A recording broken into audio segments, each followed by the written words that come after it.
So, you know, my off days never seem to disappoint me. It's always something eye opening, right? It doesn't mean eye opening for me personally. Nothing personally happened to me. But a stark observation of proving preconceived biases and stereotypes were confirmed today. So, I was going through a very pretty busy area at the prime time of it's 7. Oh, by the way, recording this at 7:09 p.m. on January 31st, Monday. And there was an accident. Not on my side of the median, but on the other side of the median. So it didn't interfere with our traffic. So I was driving through and I see this red Nissan Elantra. So, of course, what's my first thought? 19-year-old freshman at KSU, probably. And when I drove past there, guess who were the two girls outside of the car? Freshman, 19-year-old girls at KSU. Not making assumptions. All I'm saying is the accident just proved otherwise. Fine. Basically, what it looked like from basically my observation of driving past is she basically looked like she was going across 3 or 4 lanes simultaneously. She's probably saying fuck the turn signal. And next thing you know, her life turned upside down and around. Not really, but the side of her driver's side, her mirror, and the front side of the driver's side completely smushed. But basically, the car was going to be salvaged in total, but probably repairable. Probably a good $4,000 repair. But that's not the important part. Important part is when I walk by, I will give them credit. The accident probably looked like it happened 6 minutes ago. Probably still fresh in the mind. And it's these two girls, small little petite white girls. The white part's not really necessary, but just setting up the scene, details are very important to me. Actually, the white part is very necessary. Anyways, so I pass by calmly. I see they're putting something on top of they're pulling things just casually out of their car. Like you would be if you were coming home and you're putting stuff on top of your car because you got multiple bags or you got multiple grocery bags. You got multiple this. You put something on top of your car to close the door, lock the door. But this is in the middle of the road. And they just gradually, I noticed they put a couple bags on top of their car. And what were those bags? Well, from my point of view, they were Chick-fil-A bags. They probably had both like 2 chicken sandwiches in each of them. And they probably got spicy for the other one to, feel alive. Add a little zing in your life. Spicy chicken sandwich from Chick-fil-A. Add a little zest. There's that term again. Zest. Which is, by the way, a brand of a body wash. Actually pretty good quality. Anyways. And of course, my observation was, of course, it would be fucking Chick-fil-A. They're just gradually pulling out of the car after an accident. That's your main concern. You have $4,000 plus of repairs. And you're calm. And out of calmness, you just grab the Chick-fil-A bags and put it on top of your car. And you're just grabbing things out of your car like, what are you going to do?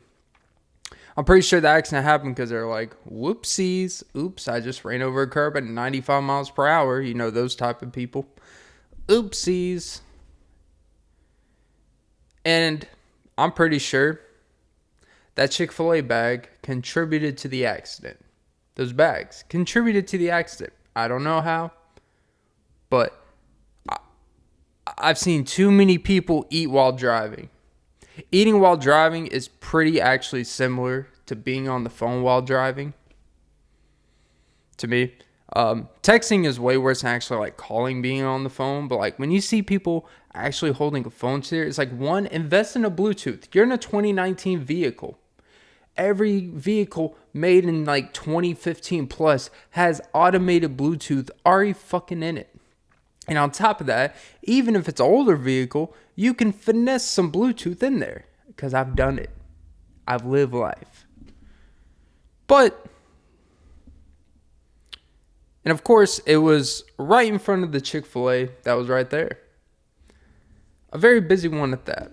So that means they literally pulled out into this thing and they just zipped through the yield and did some bullshit and sideswiped someone. And I will say, fortunately, at least the car they sideswiped didn't get their car fucked up. Because they were in a big fucking like gray Tahoe type of suburban vehicle. But this little Nissan Elantra, I should say, it got fucked up pretty good. So all I gotta say is, I think that's what happens when you get too good a service at Chick-fil-A. People think they have it good. Life's good. They never have to wait for anything. So then they get on the road and they're impatient fucks. Because they think everyone operates on Chick-fil-A time where we have 8 people. We have, like, the Chick-fil-A process is weird. You go to some locations, they have a person before you actually get to the thing, and they take your order on a keypad, and by the time you get to the voice box, if you had a small order, they'll just walk it to you and say, get the fuck out of here. And, like, you never actually make it to the window where they typically hand out food. They actually have people outside the drive-thru wearing coats when it's 25 degrees out, and they're like, get out there with your $8 an hour and freeze your ass off to make sure everyone gets their sandwiches and salads and wraps. But that's what happens. When you go to those establishments, you become spoiled. They need to go to like a 24-hour McDonald's at 1 a.m. with 8 people in line. Not ones that are wrapped around the... Just with like 8 people in line. That middle ground where you have a hard time justifying waiting for 40 minutes. And then you get on the road and you become more gracious. And realize patience is a virtue. And that patience isn't something to take for granted. And you know what? Chick-fil-A, I believe, has fucked up young people's minds driving. They expect the open road. I guess you could say they definitely feel like they blessed the broken road. That's a Chick-fil-A type of shit. They really feel like them being on the road is blessing it. They think the Chick-fil-A sandwich is just blessing everyone's day. Well, you just fucked up yours. I don't know. Maybe you'll be fine. Maybe you just got hundreds of thousands in the bank. Maybe a baby daddy will pay for it. Actually, probably not. But maybe a sugar daddy will pay for it. I don't know.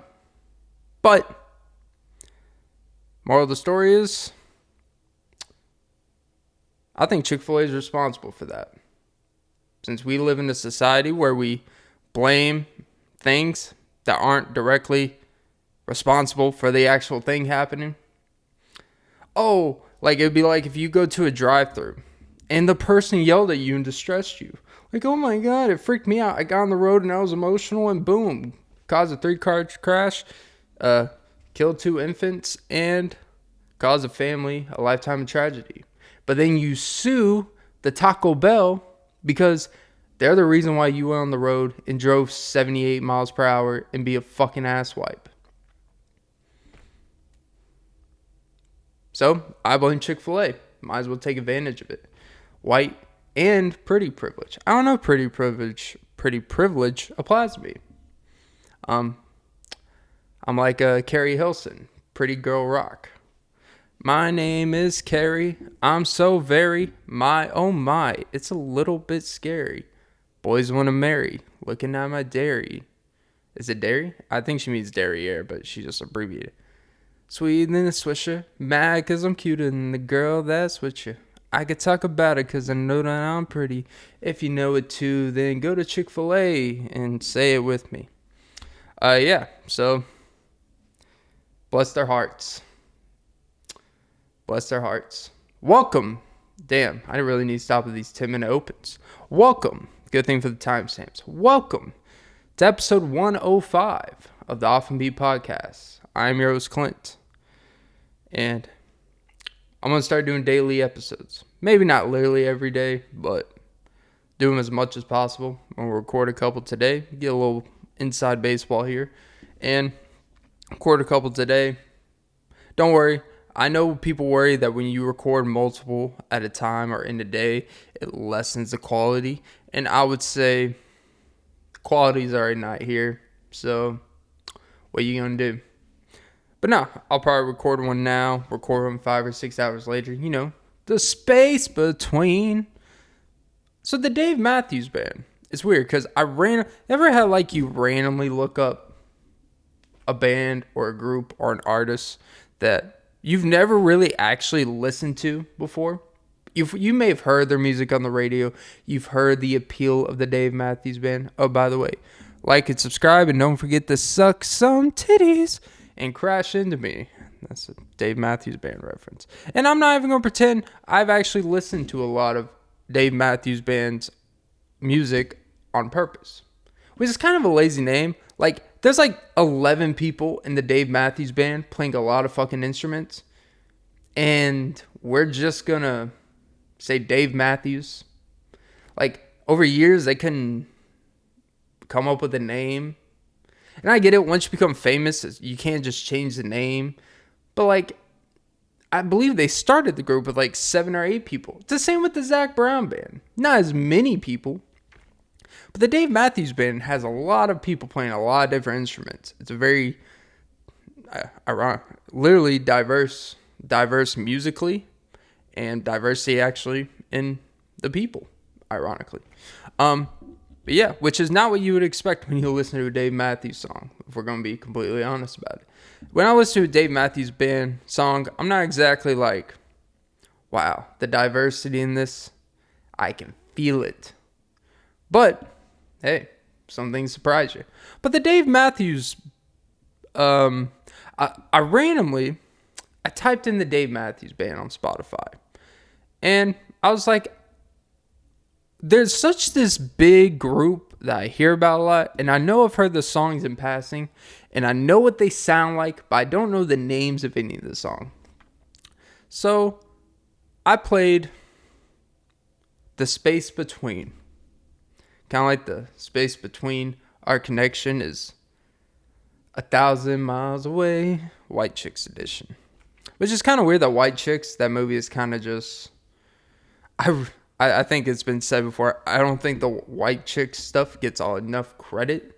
But see, at the time when we watched it in 2004, it was just funny.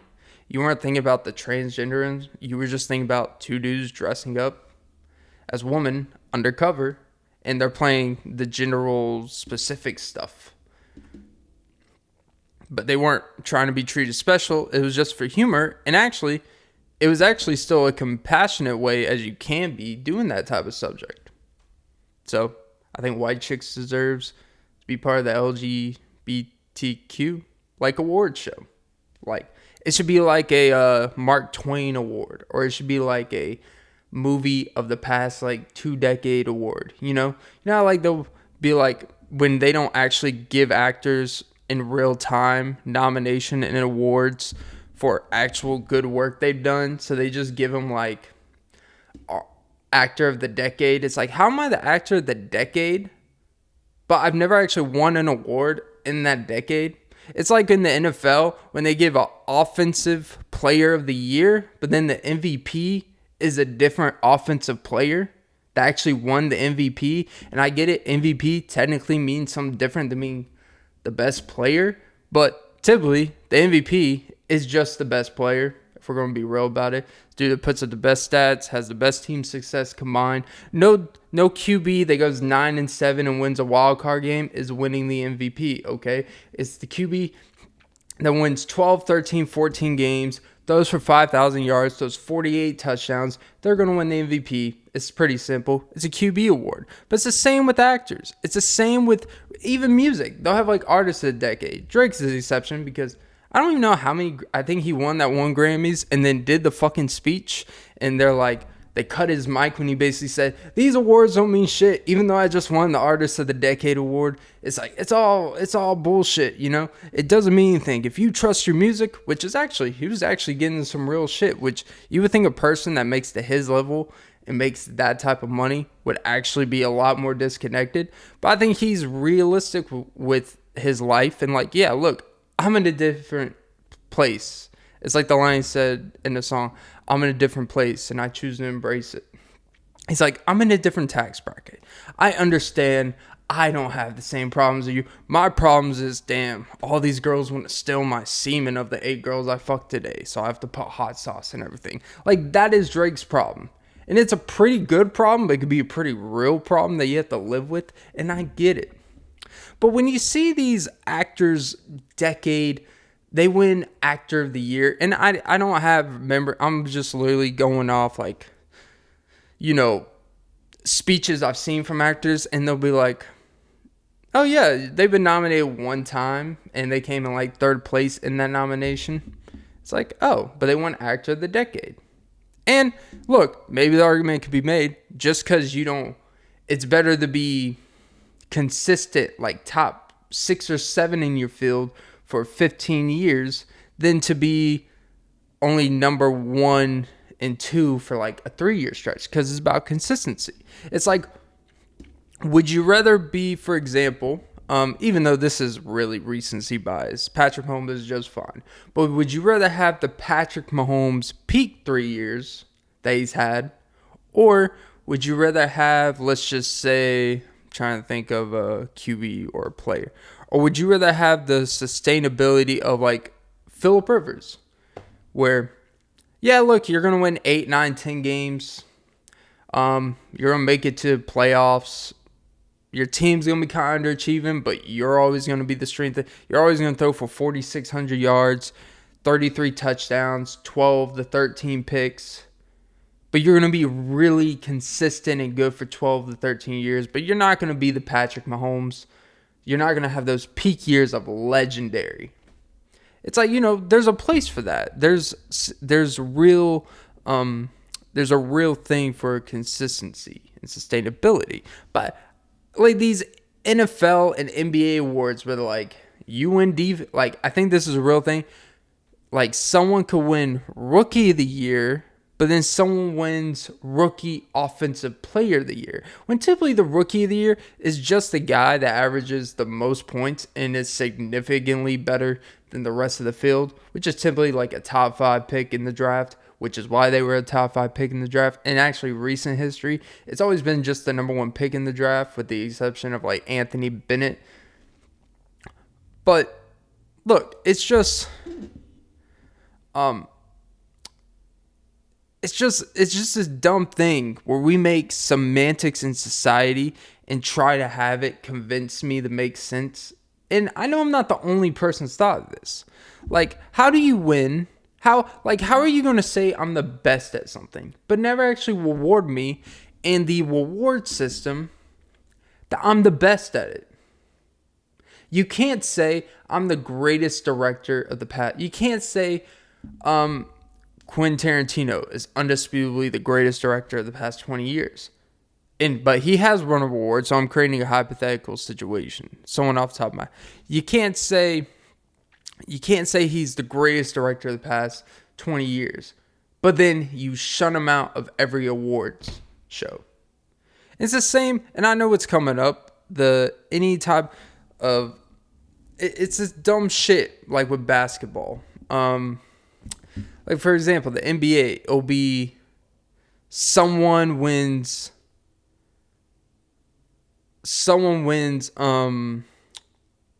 comeback player of the year, but they're not coming back from anything. It's always just coming back. Like, a comeback player of the year is really like coming back from injury. But in recent history, they've also done some weird shit where it's just like a guy went from 13 points to 18 points. And he's coming back because he was in a weird situation and they had storylines, all the, oh, he's playing with a coach that didn't believe in him. Now I got a coach. He's coming back. It's like, no, that's what the most improved player is for. That's what the most improved player is for. Hey, I don't know. It's just dumb as fuck. And how are you going to, like, what's the point of numbers? And I'm not into, it's all about the numbers. But you can't sit here and say, this is the greatest song. but that you can't say this is the album of the year, but it ranked 32nd in album sales. And by the way, not all music that sells is good, and not all music that doesn't sell isn't good. That is fucking obvious. But the song that the album that the person that sold the most albums or that streamed the most, that matters. It fucking matters. Because what's the... It's like, hey, I did all the accomplishments that prove I'm on top of the game. It's like, yeah.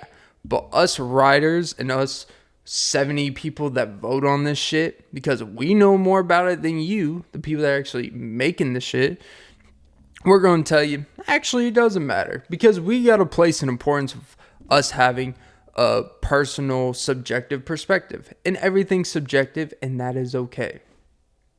I don't know. But yeah, I can't wait to get my podcast an award. I don't know when that'll be. I'm going to manifest it. You know, that there's this real thing of, I hate the word manifest. I prefer the word speak into existence. Because manifesting, you know, when I hear that word manifesting, and this is why the particulars of a word matters, because two words can mean the same things, or two sentences, you could literally be saying the same thing, but one will make me roll my eyes and the other will actually make me listen. And that is personal choice. I get it. There are things that attract certain people, others, even if they're saying the same thing. But when I hear the word manifestation, I think of someone that is just believing that if you just say some shit enough, shit will happen.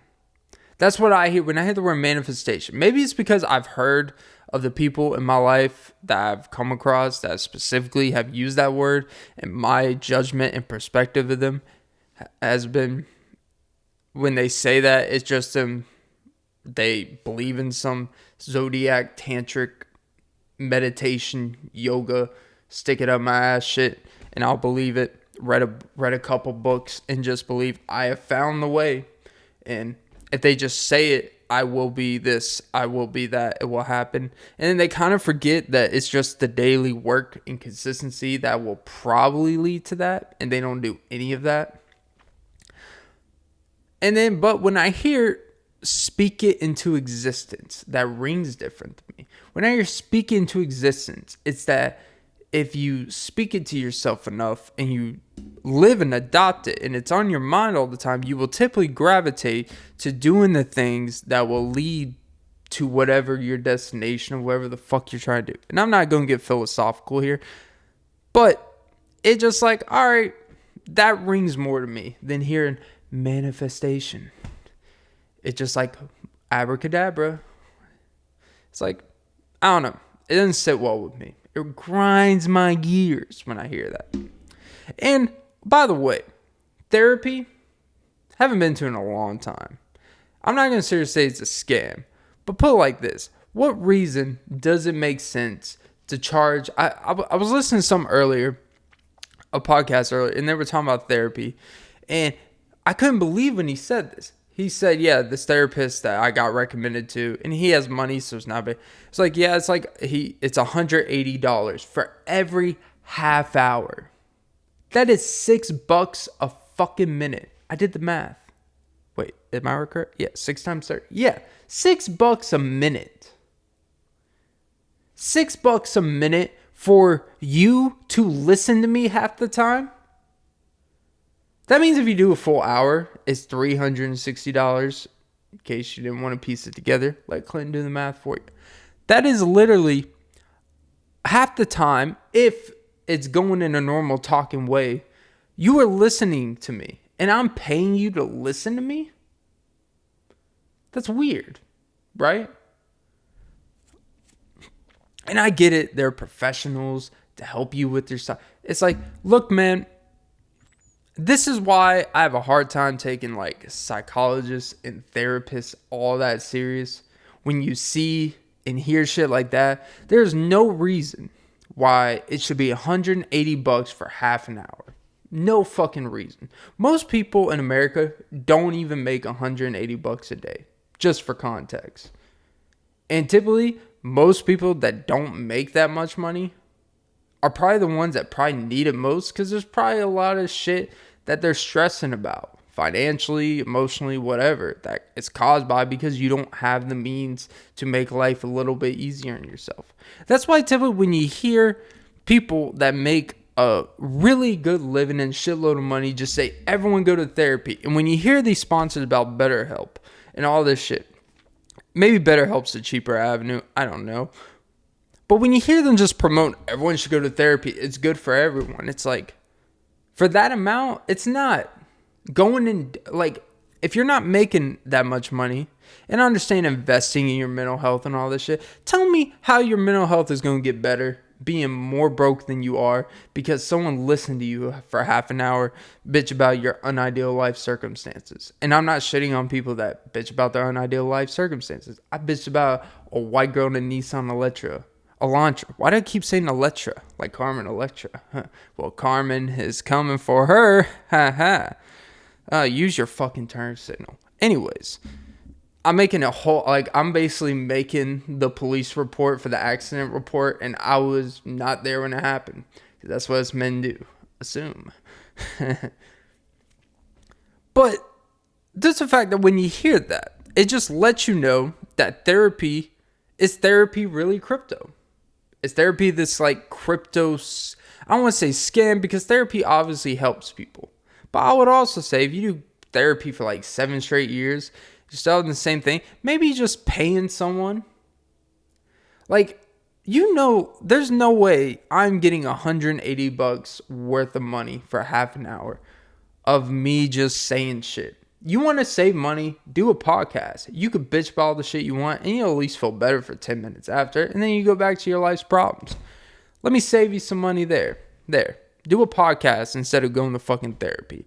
And all these experts, all these therapists and psychologists or whatever are going to say, no, you just don't understand people's needs. Like, you know what? You don't understand that charging $180 for half an hour does not help anyone. I'm not saying, look, toothpaste, I know I ran about the last podcast. Toothpaste has more of a healthy, long-term, real demand in this world than your therapy session. And toothpaste is $3 a tube. I'm not asking you to charge $3 for half an hour, but you can at least cut that price by a third. It should be like $100 an hour at most. And think about it. If a therapist works 6 hours a day, and let's say they work 8 hours a day, and let's say they meet 6 people, that is $600. They are not, I understand, not directly in their pocket because they have a rent and everything, but do the math. They work 5 days a week, $3,000 a week. That's $1,200. That's $12,000 a month. $12,000 times 12. That's $144,000 a year. Just to tell you, yeah, your mom made you traumatic. They are capitalizing on emotional people who are typically not in the means. So when you hear rich people, when you hear movie stars talk about destigmatizing therapy, and guess what therapists do? They spike the price up because they know, especially in a pandemic, that it is in more need than ever, and they capitalize on your vulnerable emotional being. Just putting that out there. Just a thought. Not all therapy is bad. I know I don't even have to clarify that. Not all therapists have sinister intention. I understand the person they were talking about is, one, it was in New York, right? So obviously things are going to be more inflated. And he probably specifically works with people who make a living so he could charge that, which is kind of weird. That just because I make money doesn't mean I should have to pay exponentially more for every fucking service. If I go to a Levita massage place, if it's $79.99 for a 1 hour session for a Joe Schmo like me, you know what? Just because Tom Cruise goes in there, should he have to pay $700? Should he tip more? Should he tip well? Of course. He should probably tip a little bit more. And chances are, Tom Cruise is not going anywhere near a Levita massage. Okay? That's going to be like reverse happy ending because he's not even going to want to be touched down there. And then who's ever massaging him is like, don't worry, Tommy. Don't worry. I got you. This mission is not impossible. Jesus had to do it. Let it rain, man. Jesus had to do it. Had to do it, Tim. Yeah. But like, it would be, could you imagine, right?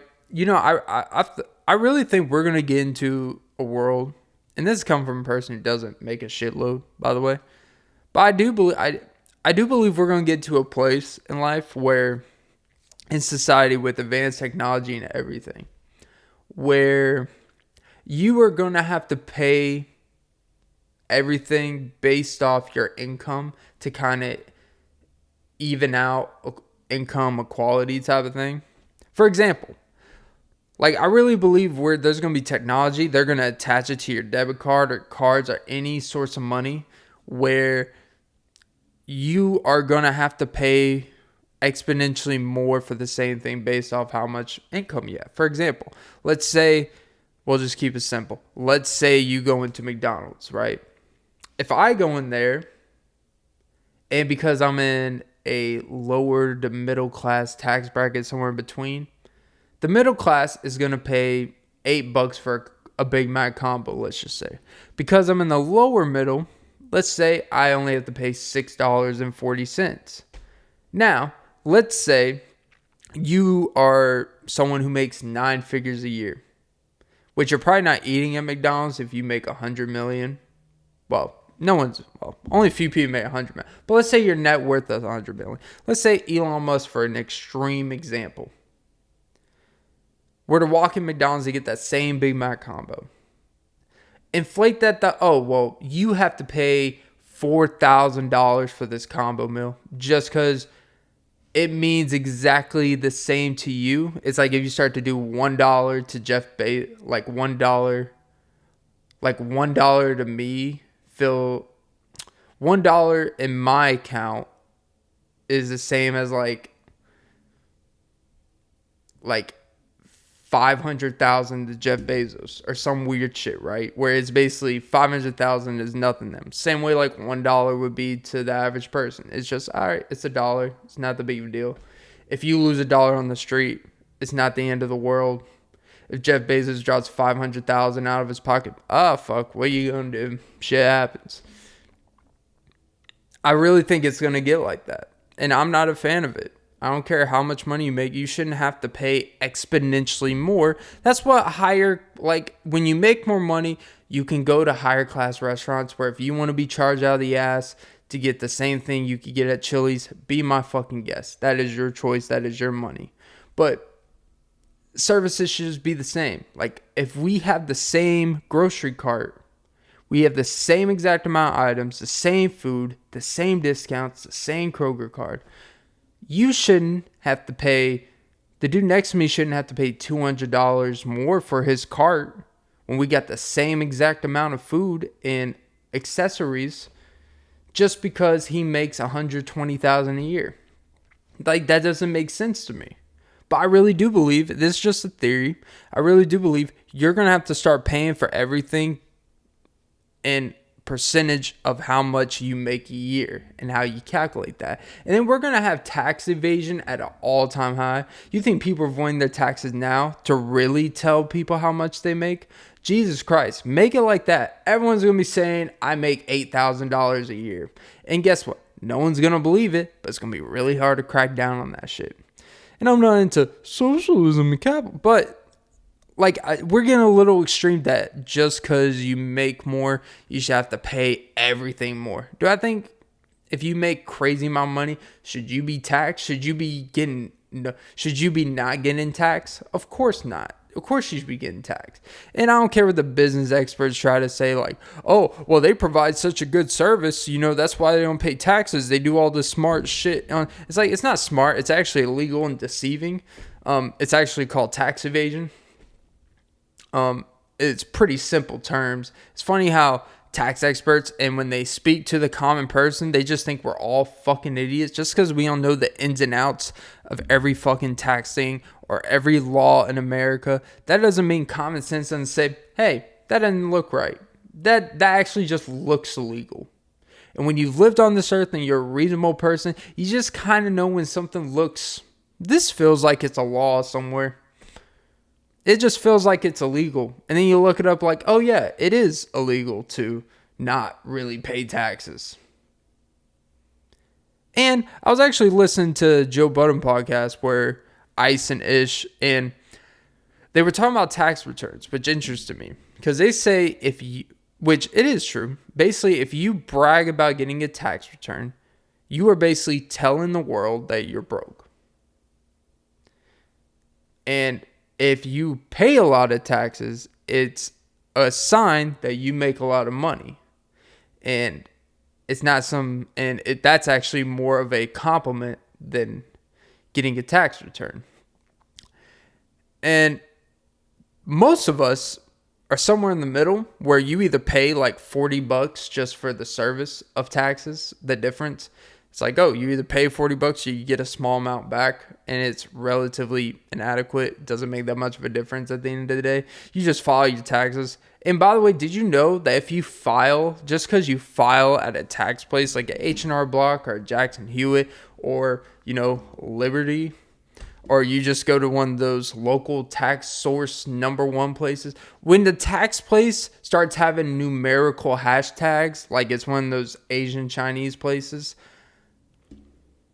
you deserve, if anything happens to you, I feel no sympathy. Now, if you file yours with a huge corporation like H&R Block and you pay a pretty decent amount to make sure, like, hey, just make sure I'm not getting cummed at 4 years from now and they're not just trying to snatch, like, garnish everything from me because I lied about $3,000 or I wasn't aware I had to file my cash tips as well, or they're trying to assume I made more in cash tips, whatever. That's a weird thing about when you do tips for, your income. Not that I have that anymore.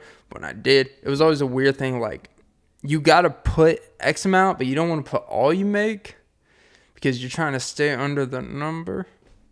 And I'm not admitting to, because I actually was pretty honest about it. But it's hard to keep track of every fucking cash tip you make when you work at those type of places. But neither here nor there, because most people tip in credit cards and your hourly check, so they have really a pretty good idea of what you make. But yeah, hey, keep it on the low. Gas money, especially since they stopped doing reimbursement for gas, which is highly convenient. The second I start making money doing that, it's cool though. Fuck me. But yeah, it's a weird thing because I don't think anyone should feel any shame that they get a tax return. It's like, you're never going to get all your taxes back.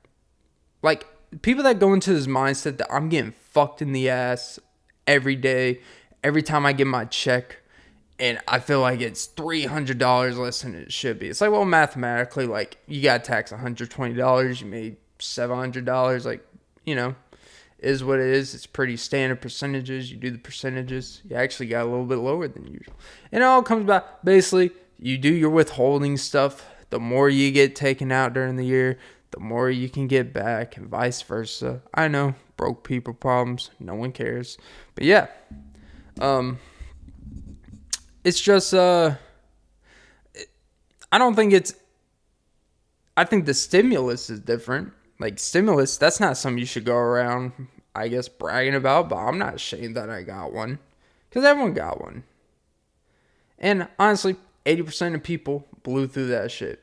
And like, oh, you know what? I could actually use an upgrade. I could actually buy some posters. I actually need fluorescent lights to light up the room that I can see through the window of an apartment complex. It's kind of weird in your apartment complex when there's like 3 or 4 windows and they're all just, they got those fluorescent neon changing colors lights.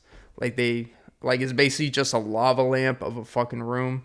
And like, it's like, I know all you do in that, I know all you do in that room is smoke weed and suck dick. And that is okay. I know nothing productive happens in that environment. Nothing productive happens when you have fluorescent lights and shit. When it's one of those dumb like TikTok videos, Instagram videos or whatever, where someone has a caption where they don't speak but they just point up to it. It'll be easier to explain in the video version, but I'm pointing up. Like, ever seen the video where someone starts a video and there's some inadequate, innocuous music in the background that they just got from the pre-consistent filter music that you get from these sites? And then they point up to a caption that'd be like, When I was younger, my mom hit me in the face, and they let it sit there for 5 seconds, and then next 5 seconds, they change hands, and they change the lights, and it's basically a second video they just attached to it, and it says something like, but now I hit her in the face. Karma. Turn the tables, bitch. Like, that's the type of videos these people make. And that's the type of thing when I see rooms, that's what I think. You did all that just to make like some TikTok videos. Nothing really productive happens in those rooms. Just saying. I don't think Microsoft has ever made in one of those brightly, dimly lit room. And I'm not shitting on it.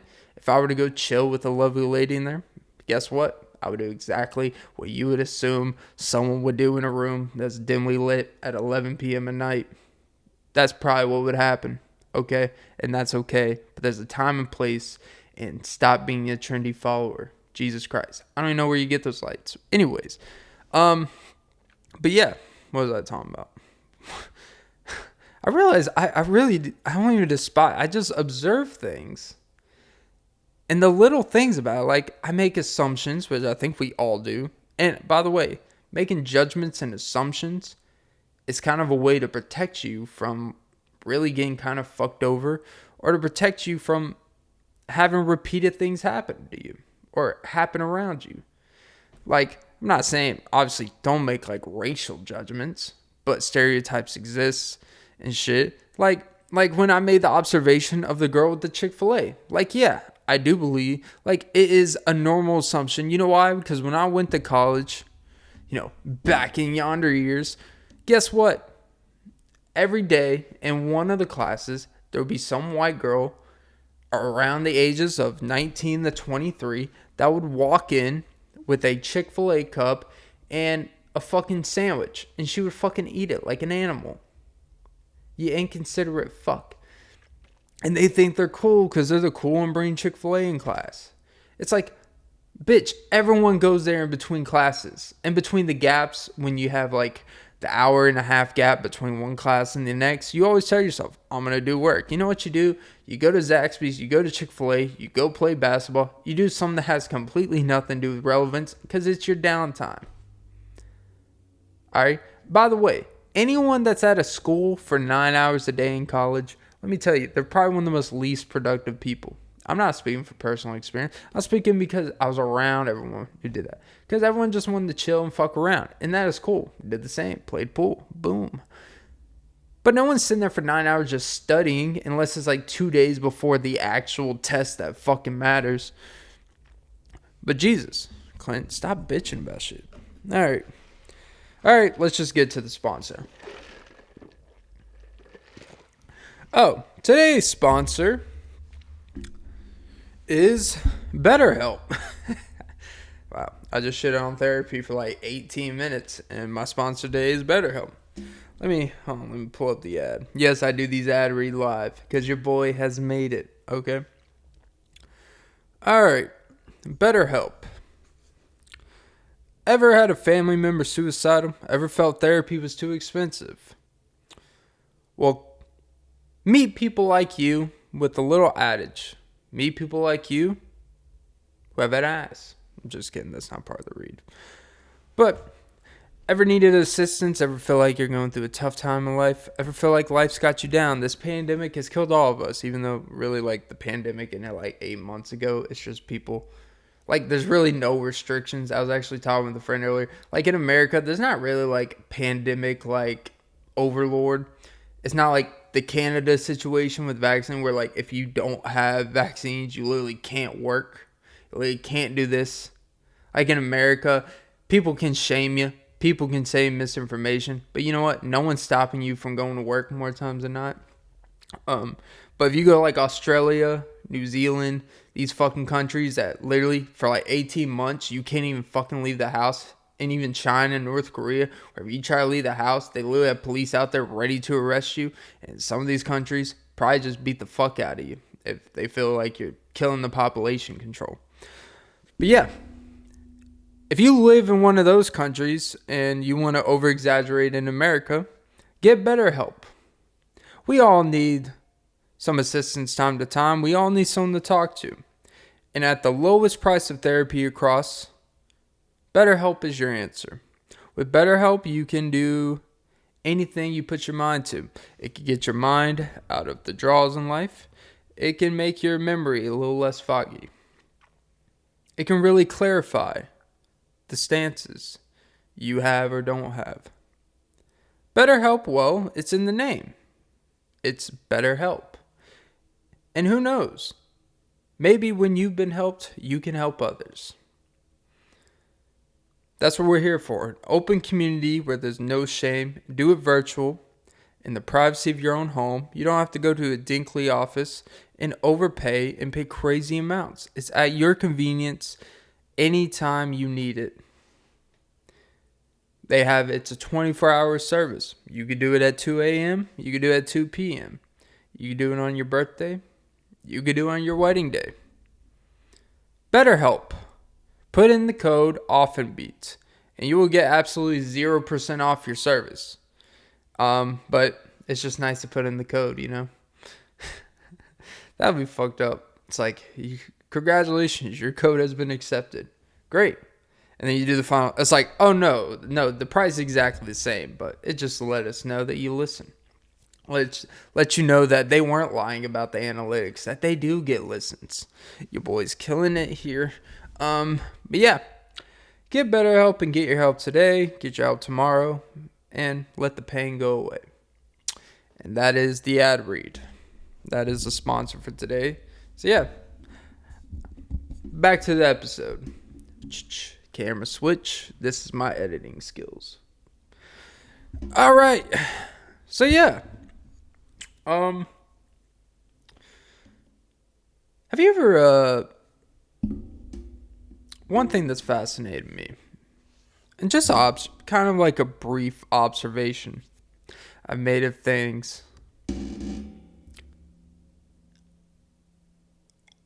Are poor people really the backbone of this country?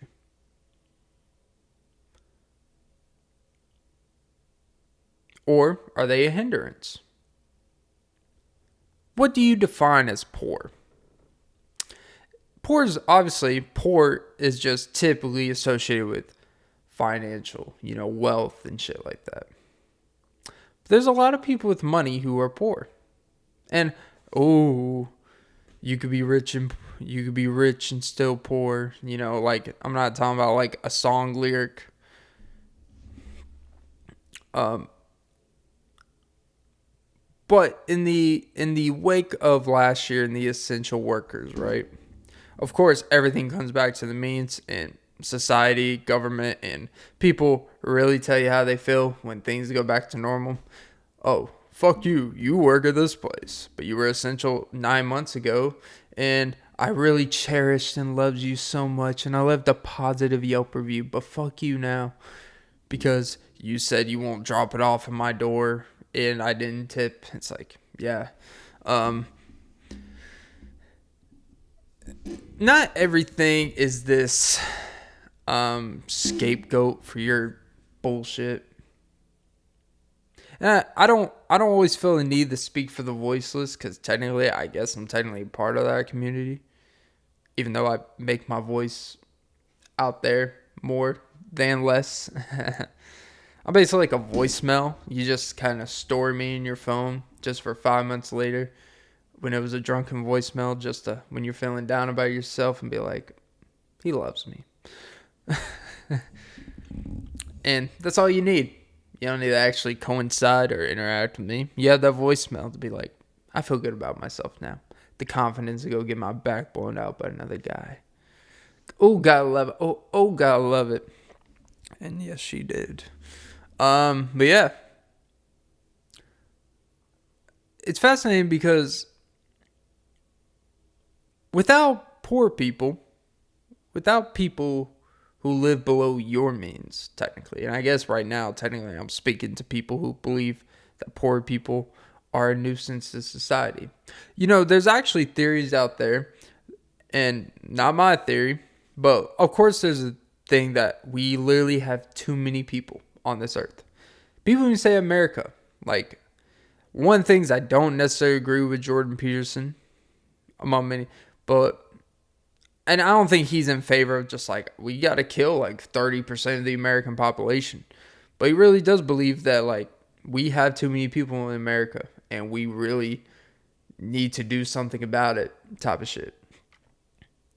But just from a personal, I guess, like, because his is more like, environmental, whatever. And I was thinking, because I really believe we need to have poor people in the middle, rich people, and the insanely absurd rich. I honestly believe hierarchy is actually really good for society. It's just not good when, of course, the highest of the highest just basically create, monopolize. But at the same time, typically, if you're making Elon Musk or Jeff Bezos type of money, you're creating a lot of jobs.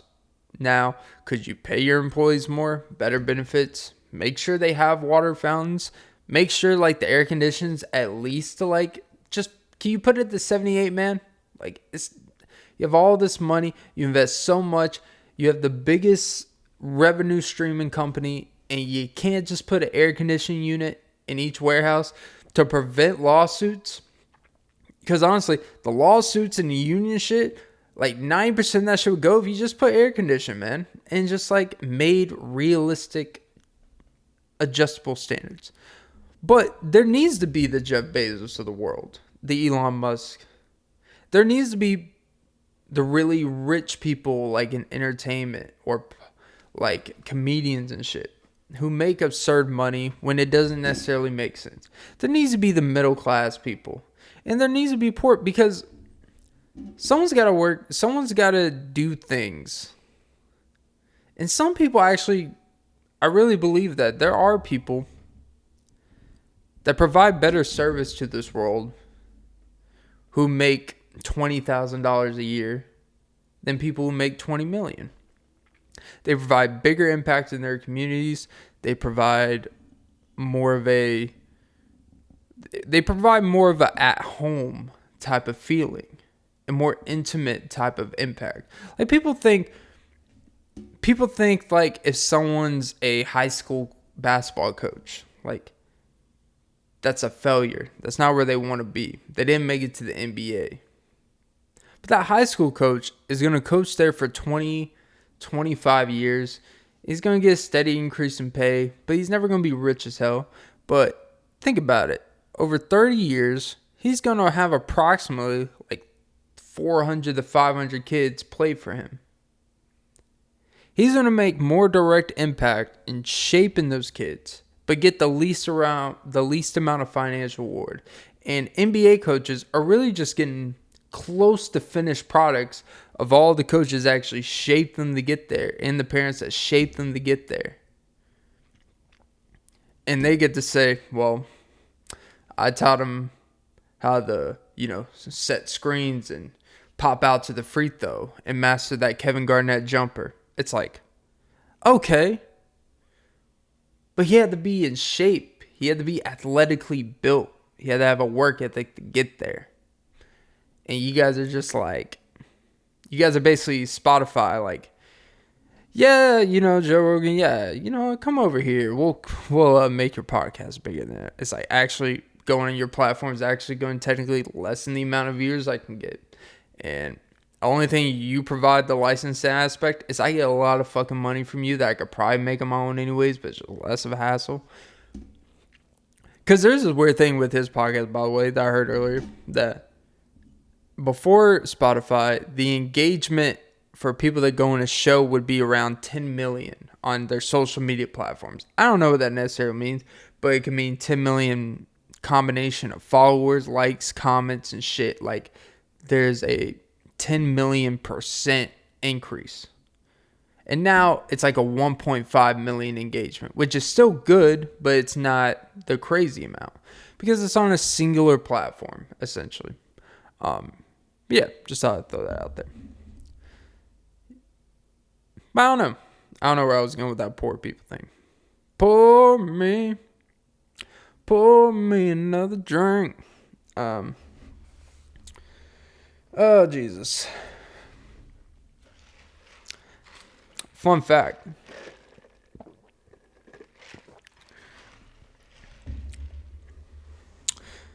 I hate to be in this. I can make this. I know this is going to. This should be called the Stereotyping Podcast.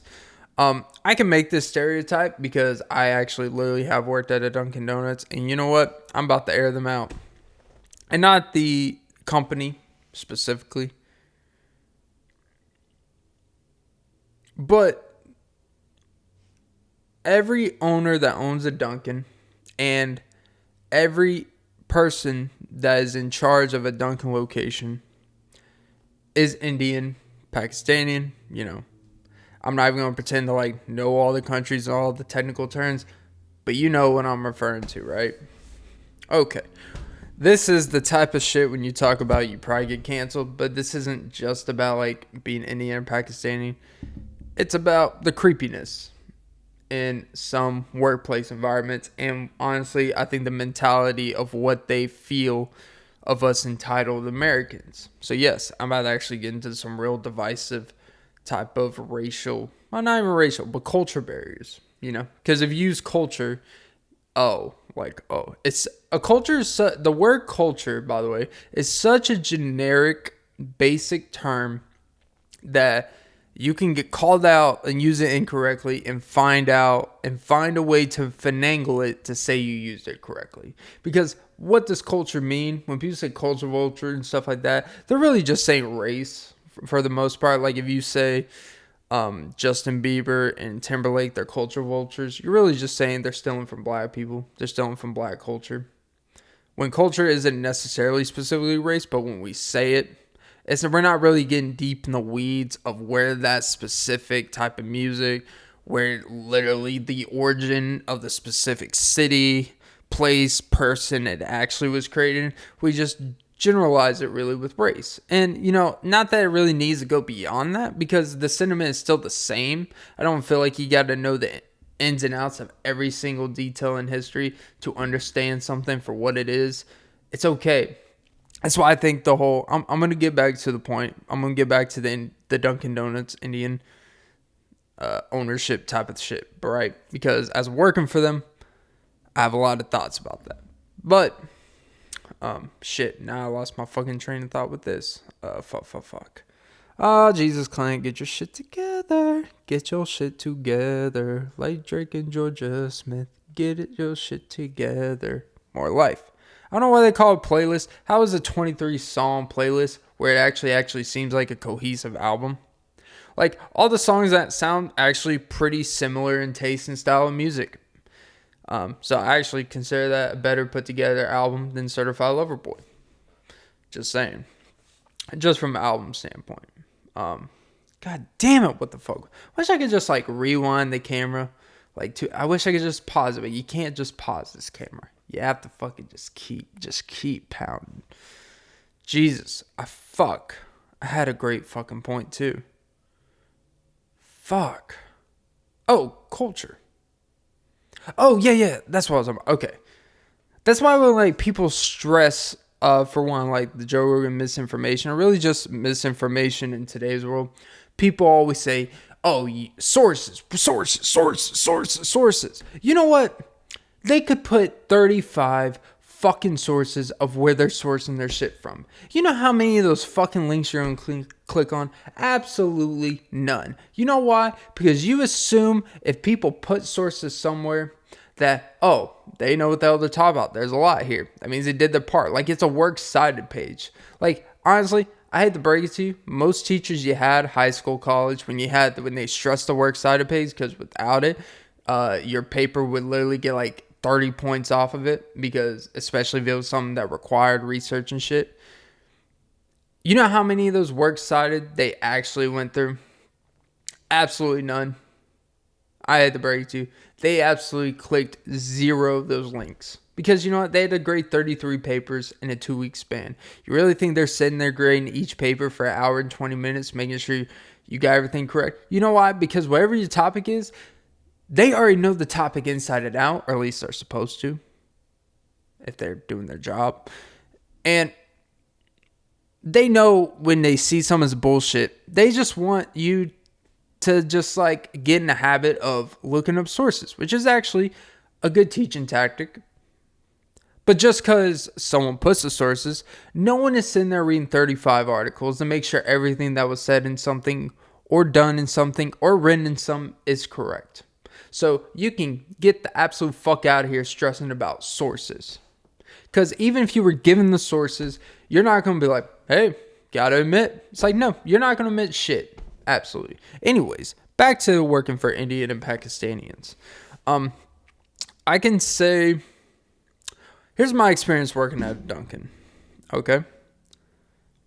I'm never going to say I was underpaid because I accepted what I was paid at the time. I didn't really have leverage. I honestly worked more at the Dunkin' I worked at because I worked with my best friends and other friends. And that was a place in my life where I didn't need a shitload of money. I actually enjoyed aspects of the job. Wasn't the most pay or nothing by any means. But, and, you know, it's just like you get in the habit working somewhere. It's a job I had during school at times as a second job. It was cool for what it was. But man, they make Dunkin' Donuts employees, they really do, they are the art of understaffing their employees. At nighttime, critical points in the morning, most locations, except on the weekends. Even on the weekends, it's still pretty bad, as my experience were. But you don't want to know why that is. One, they're in the definition of really trying to work people the most, but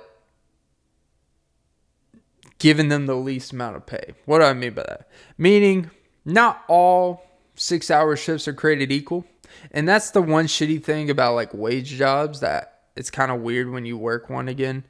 I'll admit, like when you work a tip-pays job, a tip incentive job where the majority of your income is tips. Basically, how hard you work, how much you work, how many houses you go to, if it's delivery, how many tables you wait at, blah, blah, blah. Typically, the more you put in, the more like actual physical, the more moving and shit, you're probably going to make a lot of money because you're working more people. It's the best scenario because if you work at busy places, you're going to make a really good amount of money.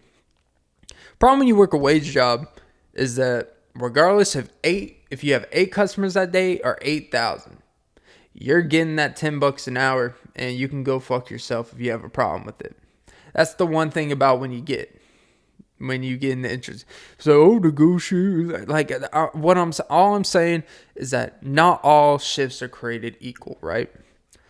So, when you have someone by themselves in charge of a lot of responsibilities that's not realistic to get done in a timely fashion, but they're still held to that standard.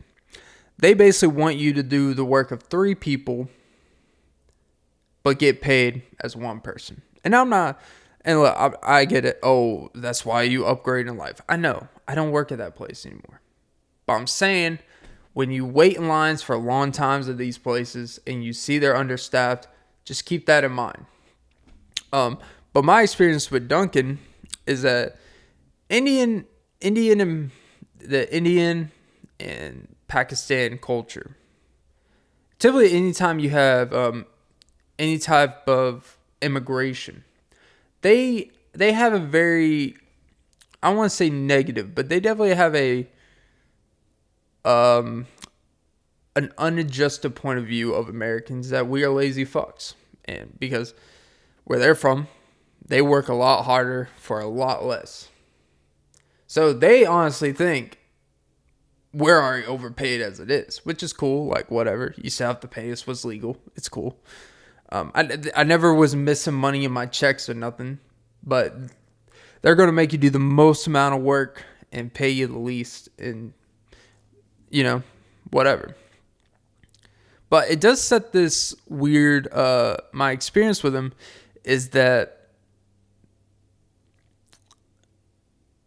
they have a warped sense of employee treatment and standards.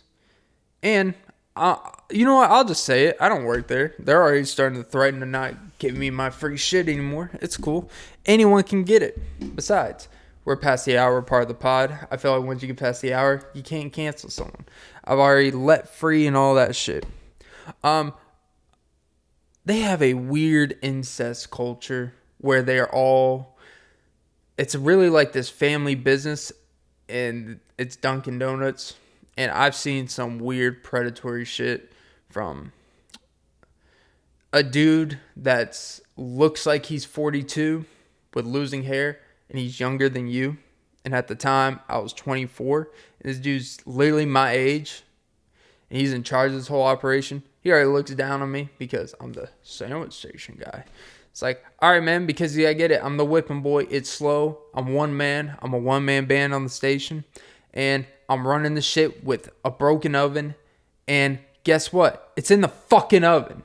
Only my friends get that reference, but it's cool. It's in the fucking oven, Haley. Funny, we all laughed about it after that. Actually, it was weird because that incident actually grew us closer, but it was in a real moment of anger. Because when you have Indians, is that the proper term? Not Indians, like, Native American, like, Indian culture people. They don't have a lot of wiggle room for understanding. It's pretty cutthroat, and there's a respect for it because it does make you a better employee, kind of like. It's no excuses. You get the shot. You get the shit done. Even if it's highly unrealistic, unreasonable. Yeah, I got 15 sandwiches on the screen, and I have a minute and a half to make them all. I gotta cut up all this fucking bread, and you're gonna tell me ignore the people in front counter. Then they start yelling, "Where's my food?" I was like, sorry, they told me to go fuck y'all selves and just worry about this fucking window, these lazy fucks. And then their drink's not even ready when they get their food. So then I get bitched at because I slowed the whole process down. It's like, you know what? Fuck you. The point I'm trying to make, because now my camera's about to shut off in like a few minutes, is that Indian people play no games. My experience working at Dunkin' Donuts is I enjoy the benefits of after. I consider my retirement plan from Dunkin' at the young age of 24 when I left there. I got a retirement plan, a 401k of just free fucking drinks for life. And now they're taking that away. Imagine getting your pension or 401k taken away. All because they want to prove a bigger point, even with all the bullshit you went through with them. But hey, this is America. That's episode 105 of the Off and Beat podcast. Like, subscribe, and suck some titties. The camera's about to shut off. That's why I'm rushing. I don't know why it's about to shut off now, but then yesterday it was like an hour and 12 minutes, and it's still like 8% left. This camera's a weird fucking thing. I don't know. Have a great day. Oh, Jesus. Gotta record another one later. Gotta record another pod and still say fuck myself, right? Oh, Jesus.